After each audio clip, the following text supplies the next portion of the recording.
আমি ফয়সাল আহমেদ। তো সবসময় তো অথেন্টিক ফোন নিয়েই ভিডিও করি আজকে। তো আমার হাতে যে ডিভাইসটা দেখতে পাচ্ছেন এটা হচ্ছে আইফোন 13। এটা হচ্ছে আপুদের খুব প্রিয় একটা কালার, যেটাকে আমরা পিঙ্ক কালার নামে চিনি। তবে এই ডিভাইসটা নিয়ে আসলে আমার কিছু বলার নাই, তবে ডিভাইসটা হচ্ছে একদম 100% রিপারবিশ। অথেন্টিক না, কিন্তু 100% রিপারবিশ, এতে কোনো সন্দেহ নাই। তো আজকে আসলে একটু কাস্টমার নাই, ভাবলাম একটু ফানি মোমেন্টে আছে, আপনাদের সাথে একটা ভিডিও করা যায়। যাক, সবসময় তো অথেন্টিক ডিভাইস নিয়ে কাজ করা হয়। তো এই 100% রিফারবিশ ডিভাইসটা, এটার ব্যাটারি হেলটা দেখা, এটার ব্যাটারি আছে হচ্ছে 100। এটার বডি, ডিসপ্লে সব কিছুই চেঞ্জ।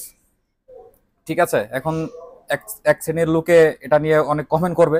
যদি এই রিফারবিশ ডিভাইসটা কেউ নিতে চান, আইফোন 13 128 জিবি চায়না ভেরিয়েন্টের ডিভাইস পেয়ে যাবেন হচ্ছে অনলি 40,000 টাকায়। IPhone 13 100% refurbish. ওকে, তো সকালে ভালো থাকেন। আসসালামু আলাইকুম। আর কেউ ভিডিওটা সিরিয়াসলি নেবেন না, হ্যাঁ।